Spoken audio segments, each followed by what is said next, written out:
Hello everyone, Assalamu alaikum. This is Rubina Tazin, your English instructor. Welcome to Santo's English Care page.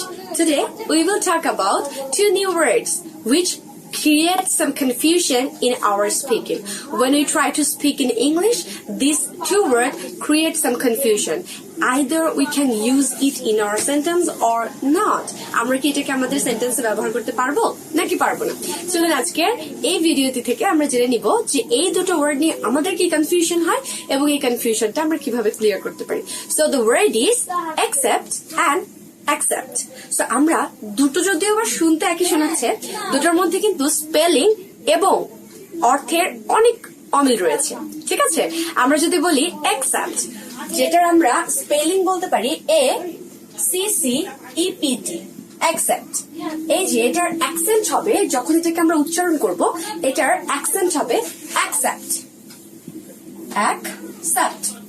যেহেতু আমরা জানি যে এ লেটারটির উচ্চারণ এই টাইপের হয়, এ লেটারটির উচ্চারণ এই টাইপের হয়, so in that case and from that sense we can use it, we can utilise in this word, that is accept. এবং এই accept কথাটার অর্থ হচ্ছে কি?